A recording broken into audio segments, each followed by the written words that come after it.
we have a great talk for you. Kara, we've been talking to Kara about, of course, Kara has written about Long Now. That's part of her book. And so we've been plotting and scheming on this for quite a while. So for tonight's talk, Kara's book, which I don't have a copy of but we have her book for sale. We have the technology in the back, and she'll be signing after the talk. There it is.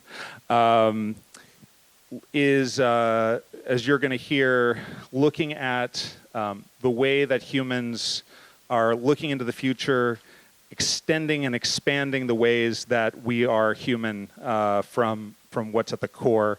And I think what's really remarkable about this book is it really documents the science, but also the individuals, the personalities that are driving the quests to follow human curiosity and expand what's at the core of the way we experience the world. So let's give a big round of applause for Kara as she leads us into that world now. Okay, am I on? I'm on.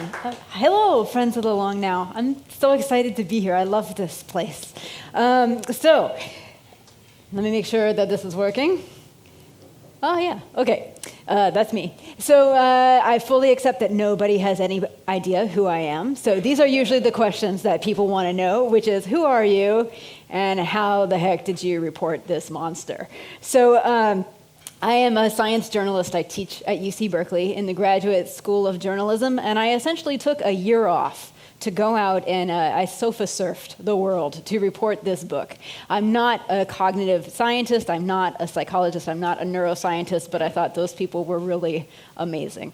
And so what I wanted to do was not only bring their labs to you, but bring the science of people who are doing things out in the real world, outside of the laboratory. So what I did was I posted on Facebook and I said, hey guys, I want to go to this military base in Colorado. Anybody got a couch in Colorado? Hey guys, I want to go to Paris because some people are doing something really cool in a hospital in Paris, and it worked.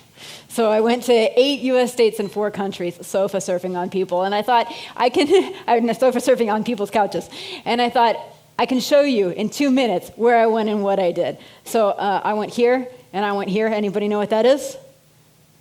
That is where they keep the atomic clock. It's where time comes from. I went here.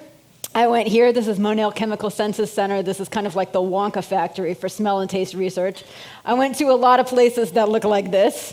I went here. This is me driving a virtual Humvee. I'm in virtual reality, so that's virtual Iraq. I went here, which maybe some of you have seen in San Francisco. I went here. This is when I was researching bionic eyes. I just happened to drive by this sign that said Percept, and I thought, that's a sign. And here, that's the toasters, but it's in London, so if you can see, it says tea, because tea and toast.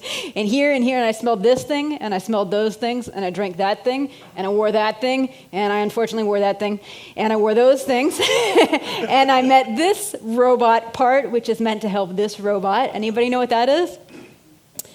It's a surgeon, yeah. So that is used for robotic surgery. I met this very old computer. Anybody know what this little computer is?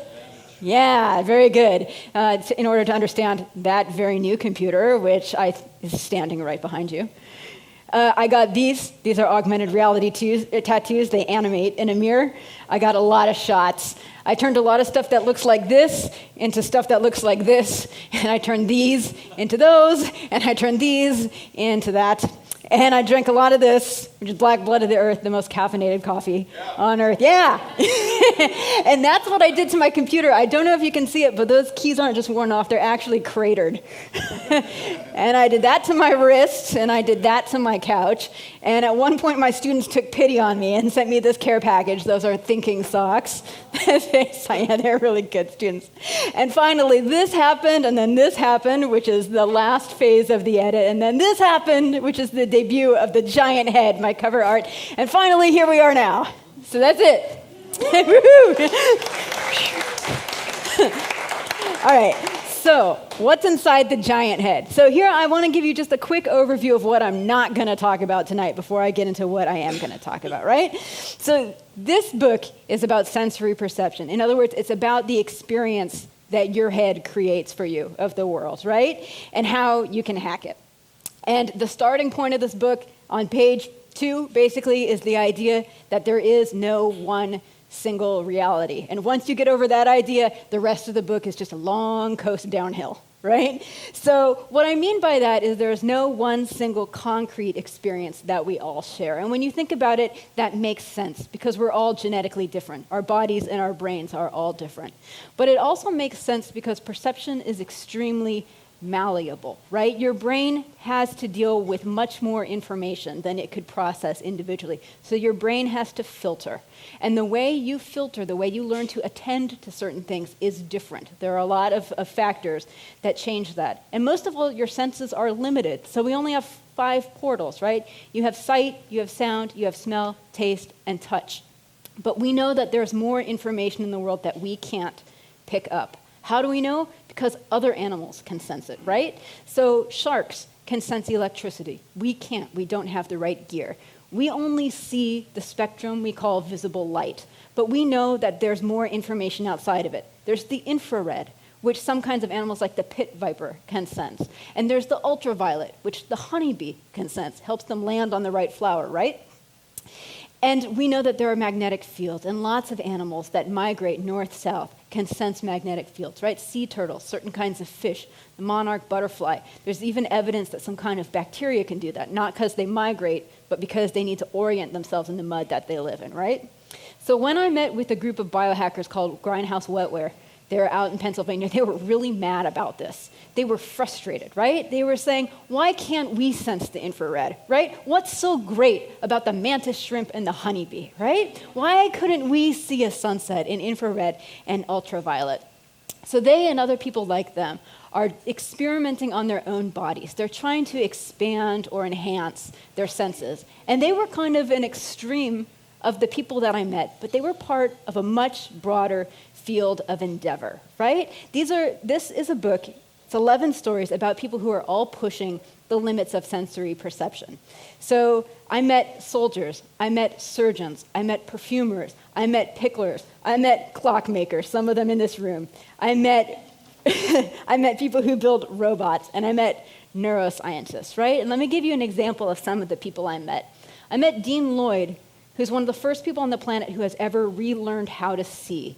He volunteered to receive one of the first retinal implants. So Dean was born with vision. He lost it as an adult because he developed a disease called retinitis pigmentosa. He volunteered for this study to have a chip that is actually inside the back of his eyeball that translates images from a camera into electronic signals that give him a perception of vision. So he had to relearn how to see. It's not what he saw before, but it's enough that he can get around.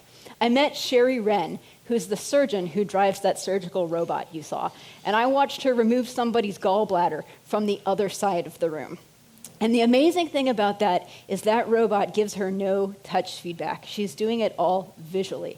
But there are mechanical engineers who are trying to give her that sense of touch back. And the reason it's important is not just for robotic surgery, but because enabling a haptic robotic limb that can not only move, but touch is the step that you need in order to develop a thought-controlled neuroprosthetic limb that can grasp and render touch feedback in real time, right? So a person knows what they're picking up.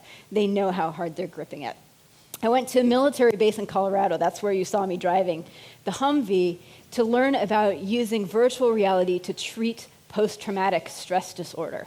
The idea is, can you create a virtual environment so real that it tricks the mind into healing? Can you re-expose somebody to a traumatic situation in VR and have them heal from that? And in fact, when I was there, they were trying to pre-treat soldiers. They were working with a group that was about to deploy. And the idea is, can we put you in traumatic situations now, teach you coping mechanisms in VR, and then see if it makes you less likely to develop PTSD when you come back, right? So this book is called We Have the Technology. I make the argument that technology does not only mean stuff that lights up, even though that's cool. So some of the chapters are about other things that have to do with different kinds of technology. So the chapter about smell is about a group at a hospital in Paris that's using perfume to help people with Alzheimer's recover lost memories. Because it turns out that differentiating between different scents is the first clinical symptom of Alzheimer's, also of Parkinson's disease. The chapter of pain is about medicine, specifically Tylenol. The idea is, can you use a painkiller that's meant for physical pain for the pain of social rejection? In other words, does your brain process the pain of a broken heart and the pain of a broken bone the same way? The answer so far seems to be yes, right?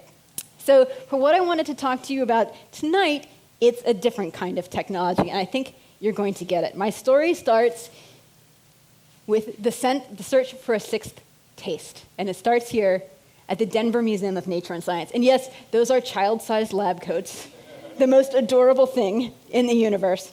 So this is a really great museum. The kids get to do all these things where they can extract the DNA from wheat germ. They can measure how much sugar they have in cereals. The part of the lab that I was in was around the corner in this thing called the Genetics of Taste Lab. And this is a citizen science-powered lab. So my guide for the day was a retired dentist named Mike Archer. Oops. And this was the stuff we had to work with. So this is a DNA swab. This is where I donated my DNA to science. Those are some oyster crackers and some water in case I tasted something that was very repellent. That is a timer, and I will tell you about the rest in a minute. It will make sense in a minute. So, oh, wait, one more thing. These are my nose plugs. Very important in taste research because it ensures that you can taste, but you can't smell. So Mike Archer, when I met him, he's wearing this very dentist-like lab coat, and I say, why do you have it? He says, oh, the kids like it, right? But even though the lab coat was kind of for show, the science that we were about to do there was real. If it works, it's going to shed some light on one of the biggest mysteries in sensory science, which is we're going to see if I can taste fat, right? Not bacon, not cream, fat, right? Specifically, this fat. This is linoleic acid. This is an omega-6 polyunsaturated fatty acid. And taste researchers who are investigating this think there are pretty good reasons why humans should be able to taste fat. So it's essential to our food supply. It's used by the brain. It's used by the immune system. They say there's a good reason why your body should be able to pick it out in its environment, right? So scientists currently divide taste into 5 basics or primaries. These will look very familiar to you, I'm sure. Salty, sweet, bitter, umami, also known as savory, and sour. Right? And these are considered the building blocks of taste, things that you cannot break apart, you cannot subdivide, just the way on the color wheel, blue or red are considered primaries or basics, right? A scientist said to me, you cannot subdivide sweet. Sweetness is a thing unto itself, right? But some of you might remember, those of you who, like me, went to school in the last century, remember a time when there was only 4, right? So this idea of umami or savory only made the list in the year 2000. For people who are still like, what is that? It's usually the flavor that's associated with things, very savory things like Parmesan cheese, caramelized onions, a slow-cooked tomato paste would be considered umami. So that's in the United States. This concept was actually named in 1908 in Japan by a scientist named Dr. Kunai Akita, who said it is a 5th taste and it's associated with the amino acid glutamate, right? Just the way sugar is associated with sweet, salt with salt. He says glutamate is what's responsible for MSG. When this was accepted in the Western world around the year 2000, it kind of upended the taste research world, right? If there were 5 now, why not 6? Why not 7? Why not 1,000, right? It's kind of like where we are right now with taste research is where astronomy was at the end of the 17th century when astronomers were like, okay, Jupiter, what if there's something out beyond Jupiter, right? What if our system is bigger than we thought it was? So fat is championed by Dr. Rick Mattis, who's a nutrition scientist at Purdue University. And what's weird is there is actually no list of what you have to do to be considered a basic taste. So he made one, which people like. So here's the basic ideas. First of all, there has to be a receptor for it on the tongue. There has to be something that locks with a certain molecule. And they believe there are 2 for fatty acid. They're called CD36 and GPR120. Okay, nerves. It has to get to the brain along the right nervous pathway. It has to go along the gustatory nerve. So this is tricky because your mouth also has nerves in it. Oops, pardon me. Your mouth also has nerves in it for touch. When it comes to food, this is what we call mouthfeel, right? That things feel creamy or they feel crunchy or whatever. And people sometimes say, why isn't spicy a basic taste? Or why isn't cool a basic taste? It's because that's actually touch. It's a feeling. It's actually pain in the case of spiciness. Okay, has to have a purpose. I know I wrote that in yellow so nobody can see it. It has to have a purpose. And the idea is, well, not everybody agrees with it, but usually they'll say, okay, basic tastes are either attractive or aversive. So the idea with sweet is as attractive, it shows you where the calories are, so you want to eat it. The idea with umami is that it shows you where the protein is. It's what amino acids are in, so that's good to eat it. Bitter things are usually poisonous, toxic, so don't eat it. With salt and with sourness, people disagree, but they think it's either a matter of concentration or satiety. In other words, you like a little bit, but you don't like a lot, or you like it when your body needs it, and then you reject it when it's too much. Okay, must have a physiological reaction. This one's a little bit trickier. So Mattis says your body has to do something in reaction to it. With fat, a lot of fats are these giant blocks called triglycerides. Mattis says there is a salivary enzyme called lipase that basically chips free fatty acids off this big block. That's what can lock into the receptors on your tongue. They know that mice make this enzyme and they can taste fat because when they block it, mice stop preferring the fat, right? But do humans have it? And so in his human experiments, what he does is he makes people chew hard fats like coconut and soft fats like olive oil, and then he measures how much lipase they produce. So chew the hard fat, you salivate more, you get more of this lipase. That, he says, is the physiological reaction. All right, here's the thing we care about.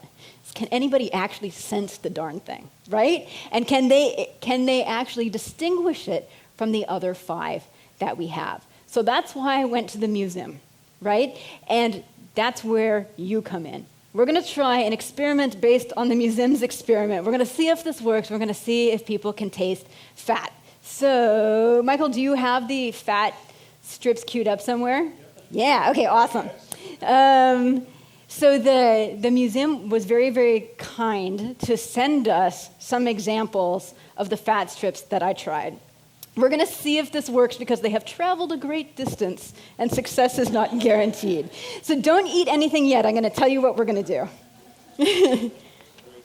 Yeah, all right, we'll see if this happens. So what you'll see in these cups when you get it is an almost invisible little strip. It looked to me kind of like onion skin. Has anybody ever used a melt-away breath strip before? Yeah, this is the same thing. Except instead of having like mouthwash in it, it has linoleic acid. These are a little crumbly. If you find one that's broken, that's okay. All that matters is that you taste it. So, does everybody have one? There's still some more coming out?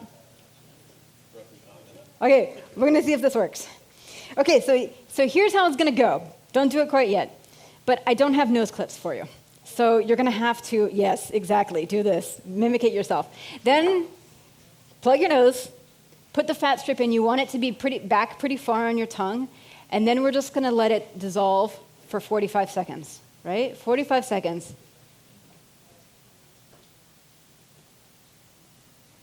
And just see what you see.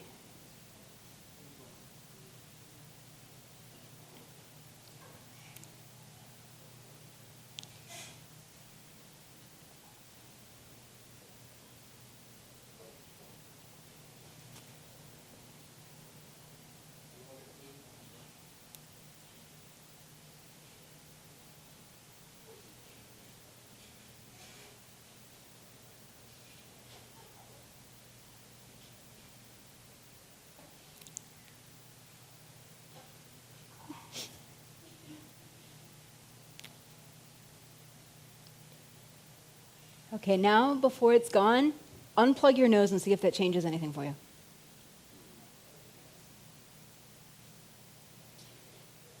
All right, that's 45. All right, anybody taste anything? Yeah? What'd you get? Sort of a smooth little tang on the end of it. All right, yeah? Okay, anybody else?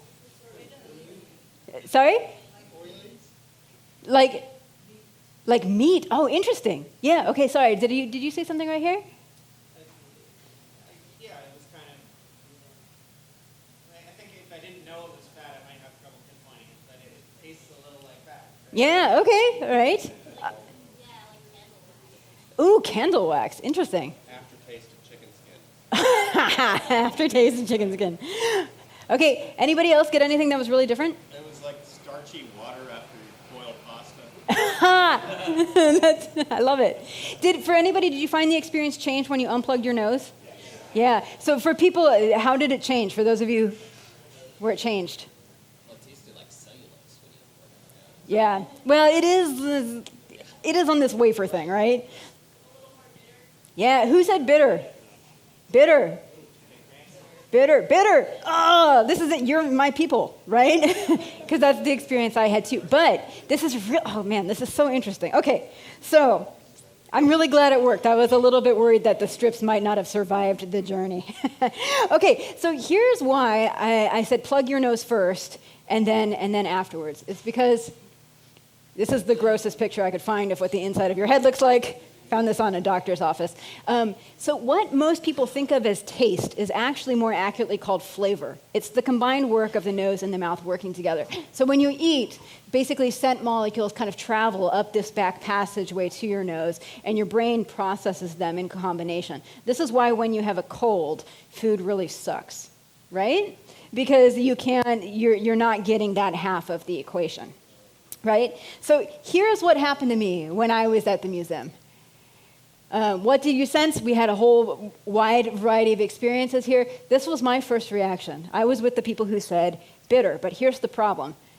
That is already another basic taste, right? So they said, okay, guess again. And I said acid. And the problem is that's already essentially another basic taste, right? And here is where I ran into the second secret purpose of the museum's study. It wasn't to see if people can taste fat. It was to see if we can describe how fat tastes. Because it turns out this isn't necessarily a biochemistry problem, it's a word problem, right? The technology here for taste is language. Yeah, right? So this is a really interesting idea. So the problem hinges on this. How can you perceive something if you don't have a word and therefore an established concept for it, right? So in order to recognize a new basic taste, our tongue is not going to change in our lifetimes, but our minds can. We can learn to discern a separate, unique quality in the foods that we've been eating all along. And there's actually a sensory science precedent for this. It has to do with the world of vision. It's the idea of isolating a new color. Did any of you ever blow your minds when you were a kid by trying to figure out what a new color might be? I totally have, right?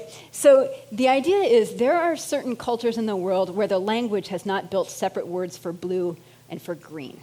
It doesn't mean that people can't see both blue and green. It doesn't mean their eye is different. It doesn't mean they can't perceive that wavelength. It means when they're looking at this rainbow, they perceive blue and green as one experience. And people who have a language that separates blue and green perceive them as two. Do we have any Russian speakers here tonight?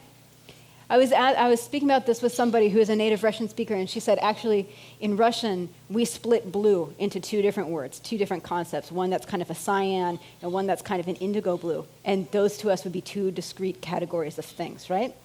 There was a German philologist named Lazarus Geiger who did this very interesting research in the 19th century where he examined ancient texts from various languages, and he saw that languages tended to develop words for colors in the same order. So it's black and white first, then red, then yellow, then green, then blue, right?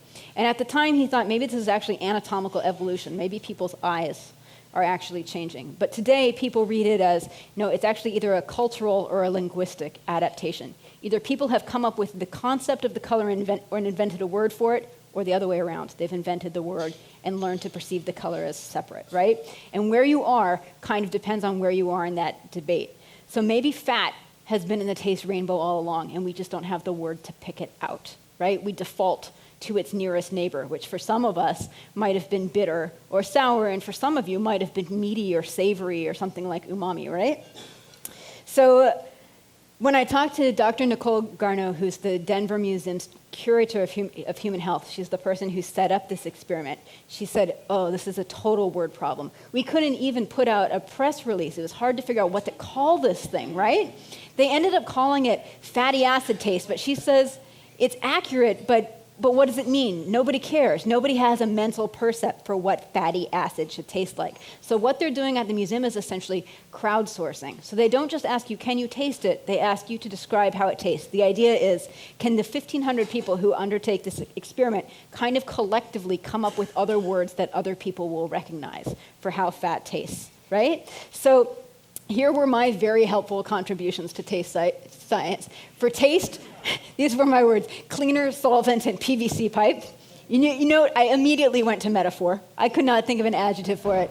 And for the smell, it was shoe polish, stale air, and luggage. That was as close as I got.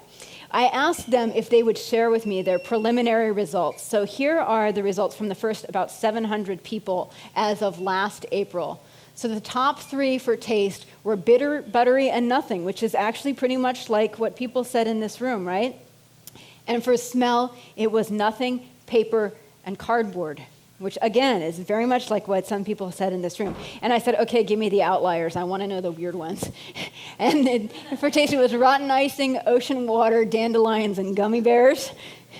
And for smell, it was seaweed, pine nuts, stamp books, and bricks, right?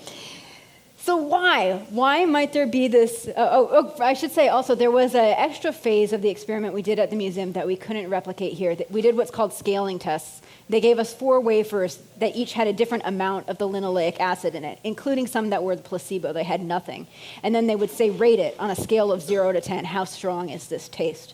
And from those scaling tests, they found out, yeah, actually people are very good at accurately saying which ones are stronger and which ones are weaker. And they actually found that women and girls were more sensitive, and for a reason I can't explain, kids seem to be better at picking it out than adults were. So possibly one reason for this variation, at least gender variation, is the gene that's related to it. So the CD36 gene has 84,000 base pairs. That is really gnarly and huge. And by contrast, the TAS2R38 gene, which is one of the genes involved in bitter, only has about 1,000. So that's a lot of opportunities for differences in mutation or gene expression, right? For the record, I asked Dr. Richard Mattis if he could describe fat, how fat tastes, and this is what he said. He said, no, I can't. It's awful, period. It sucks the air out of your lungs. It's just terrible, nauseating. It's rancidity. It's really, really bad cooking oil, the sensation that gives you.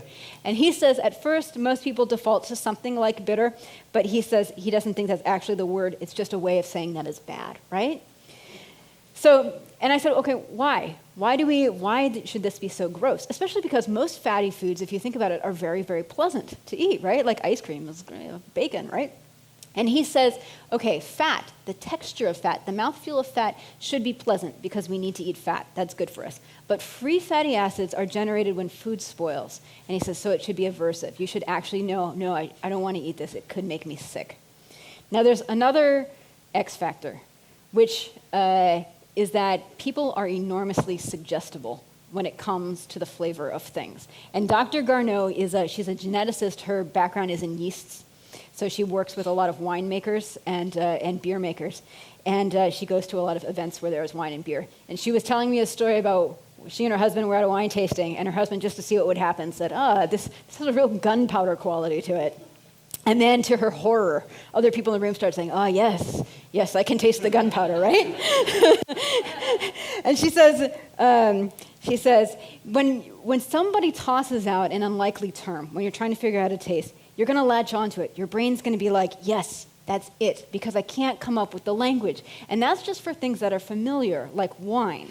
When we're faced with a potential 6 basic taste, a really abstract concept, she says, now we're talking about a topic we literally have no language about. So it's compounded. Your brain wants to solve. Your brain so much wants to solve this puzzle of what it's tasting, and it doesn't have the language. So whatever anyone throws out there, you're going to be like, yes, that is it, right?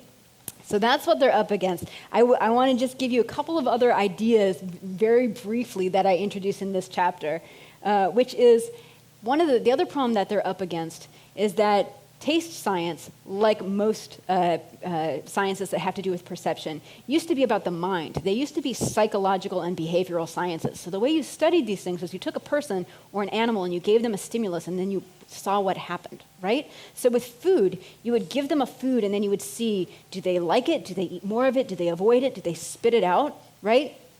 Within the last 2 decades, this became an almost entirely biochemical science. The whole idea of what people are studying moved from the brain, from what happens in the mind, to what happens on the tongue, this moment when a chemical locks into a receptor. It's a huge shift. All of the people that I talked to had trained in behavioral science and psychology, and now we're working in a biochemical world. So the first family of bitter receptors was only described in the year 2000. And when I say family, there are actually 25 of them. And there's this cool debate going on right now in the taste science world where they say, look, if it's 25 receptors, does that mean there are 25 different bitters, right? Could we learn to discriminate between, say, like the bitter of alcohol, the bitter of quinine, the bitterness of vegetables, right? That is a really interesting question that the field is wrestling with right now. So the receptor for sweet only came along in the year 2001. The ones for umami came along in the year 2000 and 2002. And that was kind of the thing that clinched it for everybody. Everybody said this idea, this crazy idea that people in Japan have been talking about for a century, it's real, we can prove it because we found a receptor, and that's what unleashed the hunt for the sixth taste, right? So here are some of the other contenders that I went out to taste. This is calcium. Which once again is something that your body needs for your immune system, for bones. Water. There are people who say water is a taste, a unique taste of its own. Carbon dioxide. There are some labs that are working into whether you can taste it separate from the texture of carbonation bubbles.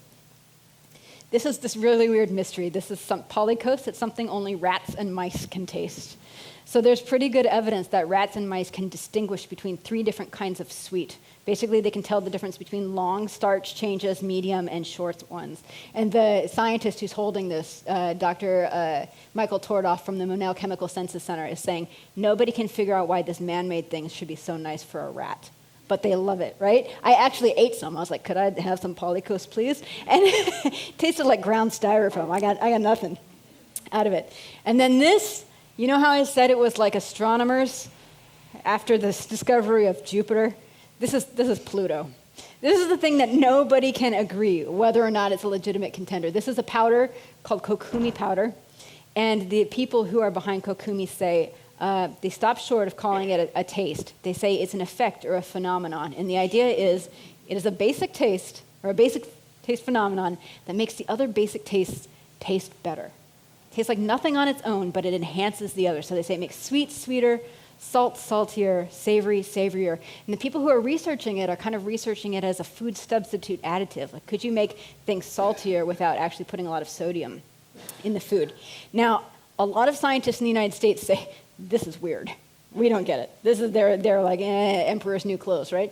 But the company that's doing the research for this is a Japanese food company called Ajinomoto, which became the first company to endorse and spread the idea of umami and has been making MSG since 1909. So Ajinomoto has a pretty amazing track record of discovering 6 tastes in the face of Western skepticism. So I'll just leave you with 2 questions regarding the taste chapter, and then I'm going to show you some biohackers, right? Which is, what changed in our lifetimes that we've been able to now taste umami? Just 20 years ago, right? Most of us had not heard of this thing. Now umami is kind of a fetish. I don't know, has anybody been to Umami Burger? It's a whole chain based around umami, right? Umami Mart in Oakland, right?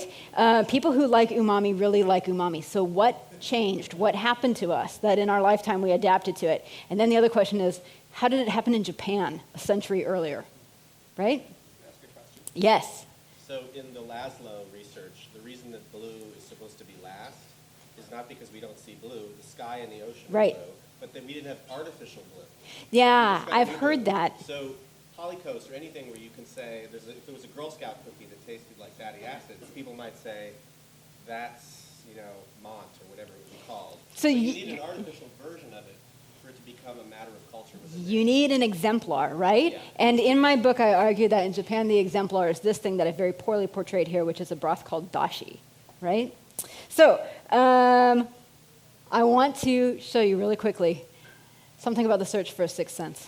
I started out with the Grindhouse in their basement, and these are guys who are very frustrated with the limitations of the human body, right? They say, look, it's not so great.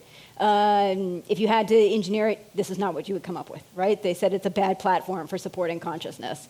And look, you get sick, you die. Tim Cannon, who's the head of the Grindhouse, said, I would like my lifespan to be decoupled from my bacon intake, right? So this is Tim. And so he's the founder, one of the leaders of Grindhouse Wetware. This is literally the Grindhouse, which is his basement.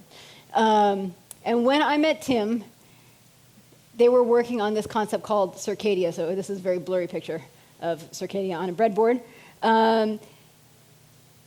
This is a better picture of Circadia as a floor model. Our friend Otto very kindly drew it for us, right? So the idea of this is that it's a temperature sensor. So here's Circadia in Tim's arm. It's about the size of a deck of cards. And if I can make this work, I will show you what Circadia does. Oops, wait, hang on.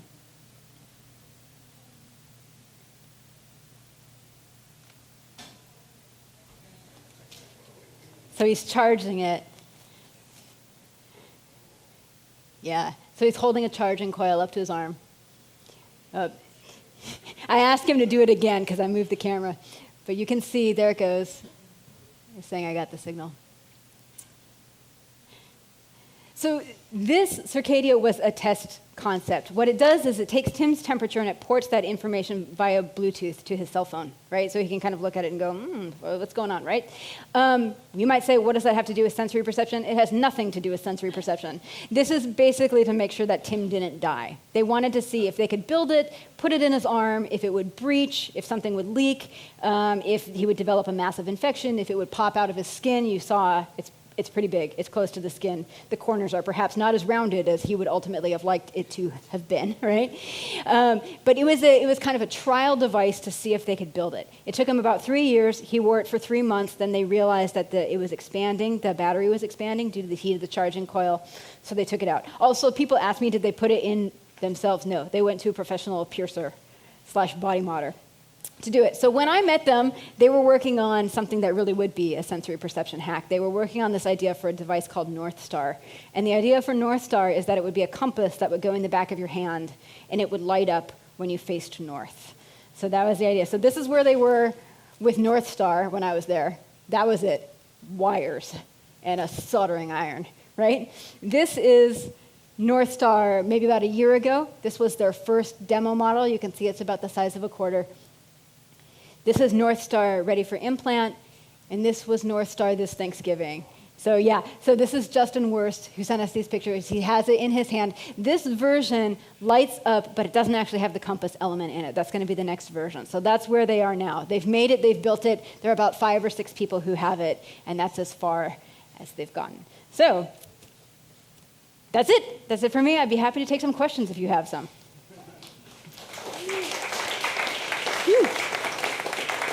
Yeah. Do you want me to? Yeah, I'm going to ask you a couple things, and we'll get some questions from the audience. So, as I mentioned earlier, I think one thing that's really interesting about your book is you really go deep on the science, and you in a lot of different sciences, but you're also really channeling the personalities of a lot of these individuals. So. Is there a takeaway on who are the people that are searching for the scientists and the biohackers? Is there what brings them together? Is there something that you would see found in all of them? So the biohackers who were well known to each other were brought together by this kind of semi-boiling sense of frustration, mostly, right? We could be better, but we're not. Not just that the human body isn't what they would hoped, but nobody was building the stuff they wanted. So Grindhouse takes its name from the Dr. Sleepless graphic novel by Warren Ellis, right? Which is kind of about this like post-punker future where people build their own augments because the future isn't cool enough, right? But But this was not the case with a lot of the people who are also researching in this field. So medical researchers are doing it because they want to help people who have very serious conditions for which there is no other cure. So I didn't talk specifically about them tonight, but a lot of the people who are doing sensory research are working not only on blindness and deafness, but things like Lou Gehrig's disease, stroke, locked-in syndrome, other things that would prevent people from talking and moving, and they want to help. Now, the thing is, these people do not talk to one another, right? Because there are insurance reasons why people wouldn't want to talk to one another. They consider some of the stuff that biohackers are doing risky. They don't know each other. When I showed a neuroscientist this giant Circadia, he said, we could build that in my lab way cheaper and way smaller. And I said, yeah, but that's because you have grant money, right? These guys are doing it with $0. So I felt my role in a weird way was being like the plague rat who carries ideas around from lab to lab. I would go in and say like, hey, Dr. So-and-so, check this thing out. And they'd say, oh, that's cool. And then I'd say, okay, how do you think it's working? And he'd say, oh, well, it's probably this. And I'd go back to the grinders and I'd be like, okay, look, Dr. So-and-so says, you think this is what's going on, right? So they're not talking to one another. And some people were very, very frustrated with this, especially like kind of in the piercer and body artist world. They were saying, look, like if doctors and surgeons would work with us, we could work safer, we could do cooler things. We would have their knowledge. And then, of course, the biohackers are also very concerned that a lot of what's being developed, especially in virtual and augmented reality, is being developed for profit by companies that will never share their IP. They'll never tell you how the device is built, what's inside it, what its capabilities are, what its limits are. So yeah, so basically it was silos of people who were not talking to one another. So, so we're gonna open up to questions here, but let's just do a quick tour. So you went deep on a couple chapters, but Yeah. you also looked at virtual reality, augmented reality, all of the senses. What's because your niche is as a science journalist, Yeah. right? And that's, I mean, obviously you're really passionate about that. What's your own science background, and are you studying up as you go, or do you have a lot of background on this? It's just... So I've been so I don't have a science degree. I have a sociology degree, a social science degree, but not a biochemistry degree or anything like that. I've been a science reporter here in the Bay Area for about 20 years. I was at the East Bay Express for a long time. I was at a magazine called Terrain for a few years, which sadly folded. And I've been doing a lot of freelance work. There's more than 100 people interviewed for this book. Only 6 of them were people that I'd ever met before in my travels. So I was really on a huge learning curve, which was fun for me. Yeah, so I was not playing to my strong suit here. Okay, what questions do we have out in the audience? Who's got a question? Stumped. Right, you go questions here. Oh, there we go. Great. We got a microphone for you. There must be some. Here you go. Oh, and I should give a shout out to the folks at home. We've got, and thanks to Edward Bertinsky and Anthropocene Film, who are sponsoring our live stream. We've got folks listening at home right now. So the microphone helps them hear your question too. Go ahead. Did you run across any senses that don't enter consciousness? Okay, so one of the arguments actually is that with taste, you sense things, but they don't enter consciousness, right? Like you sense fat subliminally, and it never rises to the level of consciousness. There's a lot of the last part of this book is about biohackers who are trying to see if they can sense electromagnetic fields. A lot of animals have this gear that lets them sense electromagnetic fields. I delve very briefly into, do humans have it? Have they ever had it? Do we even have this kind of like vestigial sense of electromagnetic fields? That is vaguely related to that argument. I don't buy it personally, but there are people who've asked if we have that for that. There are a bunch of touchstones with other long now things in or people we've had speak for us. We had the speaker last year whose book, or 2014, whose book Deep talked about people with echolocation. You touched briefly on the fact that some blind people have found echolocation. They've taught themselves how to do it. Yeah. There's a guy who has a school. He will teach you how to use, he calls it, something sonar. But he uses like a click sound to figure out where he is in space and navigate around with it. All right. Another, yep. That reminds me, because that's basically built on top of sound, that I was taught at some point, I can't remember where, that the other sense was proprioception, which is Put just your a little closer to your mouth. Is on. So the question is there another sense called proprioception, right? Which is just, so it's like the echolocation, which is the positions of things in a room, the position of your body relative to the space all around it. We're doing it all now in our seats. Do people who study senses consider those higher level aggregations of senses as senses? Even because you're not really conscious of it, but if you bump into things all the time, it's because you have bad proprioception. Yeah, okay, I'm gonna seriously nerd on you, right? Okay, so there is a concept called range extension or range expansion. The idea is we're talking about the same sense, but some animals have a bigger range, right? This is why dogs can hear higher up the scale than you do. It's not a different sense, it's still hearing, right? When we're talking about echolocation or biosonar, right, it's not a different sense. They are still using hearing. They're just using it in a way that humans do not naturally do, right? You can teach yourself to do it, but it's not something that we're born knowing how to do, right?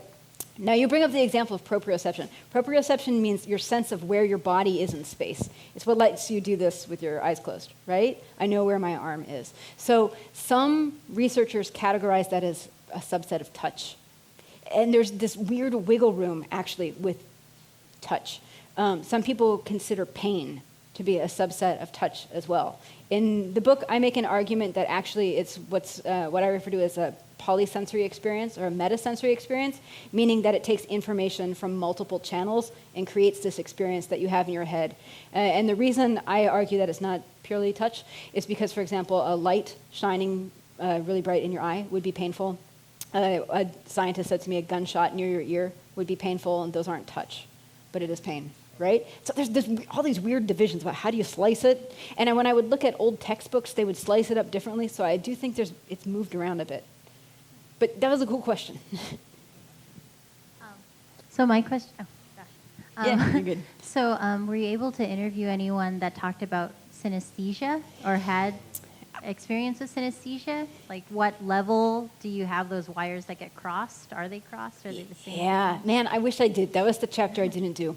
Actually, there were two chapters I didn't do. One was space, because I did time, and I thought, time was pretty awesome. We don't need space. And then synesthesia would have been the other thing, right? Does anybody here consider themselves a synesthete? Me too. So, like, you would maybe see colors associated with letters or words? Very common form of synesthesia. So I'm not an expert, and I thought maybe that's somebody else's book. Yeah, so I didn't do it. The closest I got was I met a lot of biohackers who have these magnets implanted in them. And I would say, what is that experience like for you?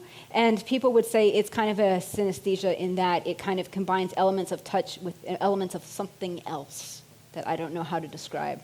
That's as close as I got to it. So you mentioned yourself as plague rat. You're also, like with the taste thing, you're navigating through unsettled science in a lot of cases, and flipping back and forth between all kinds of folks that are doing. What would you say of the whole book? Is there something in particular that's kind of the aha moment that maybe kind of rising above just reporting on things? Have you come to any conclusions that beyond the researchers as you're putting together the different pieces of the puzzle they're doing? Any examples of that? So one of the things that kept coming up was this ethical question of should we mess with the body or should we invent devices that give ourselves sensory superpowers? Should we kind of keep human as human, right? And it comes up a lot I see people being like, yep, no, yes, or modify, right? This whole question of what is a cyborg kept coming up over and over. So I met a lot of people who were very on the cutting edge of cyborg. I met Rob Spence, Iborg, who has a camera that's actually built into his eye socket. And I met a lot of people who had implanted things in their bodies. And when I would ask them, is it okay to modify the body? They say, heck yeah, it's yours, right? You would do it if it was a car, right? And then I would go talk to other people, especially from the disabilities community, where a lot of assistive technologies go to the disabilities community first. And they'd say, you have to be very, very careful about thinking about what you make into a normal body, right? Because you keep raising the expectation of what normal is and what a productive person can do. And there's a lot of coding built into that, right? So I kind of kept coming up against this question of, are we cyborgs or not? Where might you draw the line? A lot of the people in the kind of pro-cyborg community would say, look, you wear clothes, you wear shoes, you are a cyborg, you're not built with them, they augment you against the weather, this is normal. I started to think, man, there's a lot of things that I've done to my body, even though I consider myself pretty unmodified. I've been vaccinated, right? Like, I don't die when I'm exposed to the measles virus. I have fillings in my teeth. I don't get cavities anymore in those teeth. And nobody considers this very, very extraordinary. And I think the moment where it kind of all crystallized for me is I was talking to a guy who builds smart glasses, and he basically said, look, we're at a point where we can self-evolve, right? If I'm going to do something that can give me an advantage that the other guy doesn't have, heck yes, I'm going to do it. And he said, this is what humankind has done all along since basically we tamed fire.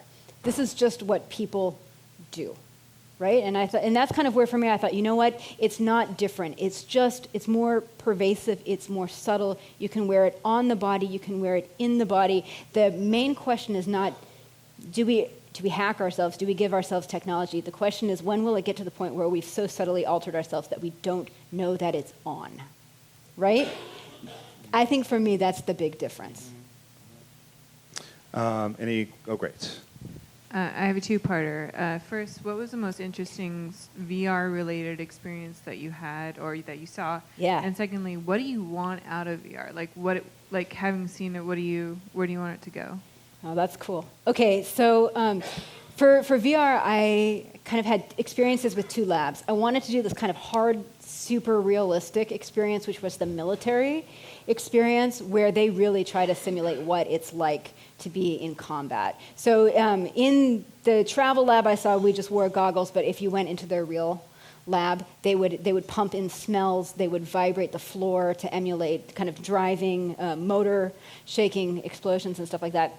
And then I went to this lab at Stanford called the Virtual Human Interaction Lab, which is like the magic realism side of the VR world. And they're really inspired by Jaron Lanier and kind of this idea of alternate bodies.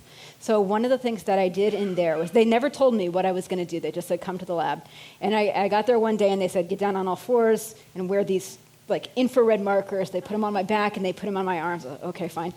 And they snapped on the VR and I was a cow. Right? And I was like, okay. what they're experimenting with is Jaron Lanier kind of famously asked this question of, why do you have to have a human body in virtual reality, right? And he said, imagine that you're a lobster. Okay, you drive arm one with this arm, you drive arm two with this arm, how do you drive the rest of the arms, right? So the question is, how well can you adapt to these novel bodies? So they put me in a cow. And I could see my cow doppelganger across from me, because it's actually very hard to wear a helmet and crawl around on the floor and look at your own body as a cow body. So we did all of these things that kind of bonded me to the cow. Like, do this, and the cow would do that, right? And then they said, okay, here's your job. You have to gain all of this weight so you reach a certain number of pounds. Okay. So I go over and I eat, I go over and I drink, and then they say, go back to your starting point because now we're going to send you to the slaughterhouse. Right? And then the floor starts to shake, and this truck, like, it starts making that beep, beep, beep backup noises, and I freaked out, right? I can hear myself. I have a tape of myself, and in it, I'm yelling, this is brutal, right? Like, at no one in particular, and VR is like being on stage. You're not supposed to break the illusion, of the fourth wall. I am really scared, and it's because basically I have come to empathize with this other that quickly, right? Like, I feel so responsible for this other imaginary being, and that turns out to be what they were trying to test. In the real experiment, what they would have done afterwards is kind of put me through all of these batteries of tests to gauge how I felt about animals and how likely I was to donate to animal rights causes. And that was a real experience. It was very visceral. And the other things that they did after that is they made me a coral, because they wanted to see how people would behave in a body that's even more unlike yourself. So like a sea. And then they did a thing where they gave me a third arm. And the idea was, how quickly would I learn how to drive a third arm? And I'll tell you, it happened like that. Like, how was it like attached? Like, did you have motion controllers?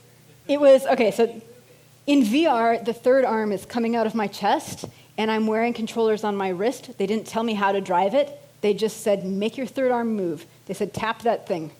It was just like that. It was an amazing experience. Yeah. Did I answer all the... Well, I was going to ask, where do you want to go next? Like, now you've tried these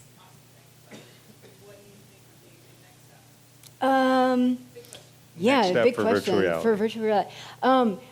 Both of these labs were trying to do things for basically for pro-social reasons to help people, right? To either prevent a disorder, cure a disorder, or kind of make people more empathetic with their environment and with other people. I thought that was a really awesome application of VR. They were talking about using it with students. Could you bring students in, and instead of reading about global warming and the effect on ocean life, would you be able to empathize with ocean life? I thought that was a cool idea. The big question for me is, how long does that effect last, right? So I would love to see more research that shows how long what happens in VR lingers in your real life. That was an awesome question. Thank you. All right. One more from right up here. It seems like in your talk you touched upon what I think is called the Sapir-Whorf hypothesis, which is that in order to perceive something, you have to have a corresponding linguistic category. Yeah. And I'm wondering if in your research you looked into other language systems and whether their categories of perception resembled the ones that we use. For taste specifically? Yes. So I only a little bit. And this is a good question. And people have also asked this question of other sensory experience as well. There's a book out about emotion that says, it makes a very similar argument. It says, can you feel something that your culture doesn't have a word for, right? Can you feel Schadenfreude if you don't, right? So I did not do a comprehensive survey, but it did come up a few times with kokumi, this new idea that everybody's like, what? Do we get it? It turns out that there's actually another word, Yippunmat, in Korean that appears to mean about the same thing. And the Korean researchers were telling me, look, we're neighbors with Japan.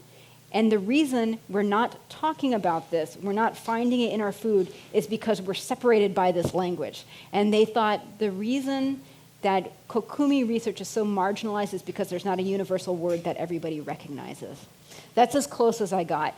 Some of the researchers at Monell said, languages tend to build words for the basics. Every language has a word for sweet. Every word has a language for salty, or every language has a word for salty. Everybody has a word for bitter or bad. And in fact, that's one of the arguments against it, is they say most languages have not built a word for fat taste. Maybe it's because it's not there. All right.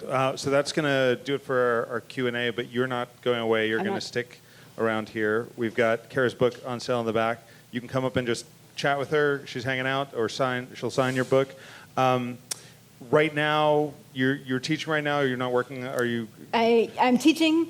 I am freelancing. Actually, Abby Smith-Rumsey and I are going to be doing a sparring match or something like that. Oh, really? On not a sparring. We're going to be in conversation, as they say. Oh, cool. March 10th at the Mechanics Institute in San Francisco. Oh, yeah. Wonderful place. And Abby's, as you said, speaking at the end of the month here. So yeah. that's fantastic. And that's my Twitter feed. If anybody would like to get in touch or come talk to me, I'm the only Kara Platoni there is. Great, and there's still a lot of stories and a lot of chapters we didn't even touch on yet. So please hang out, talk to Kara. A couple other things. One is we have a little ceremony where I want to give you a Long Now Challenge coin to thank you for speaking to us. I'm so excited about this. This is beautiful.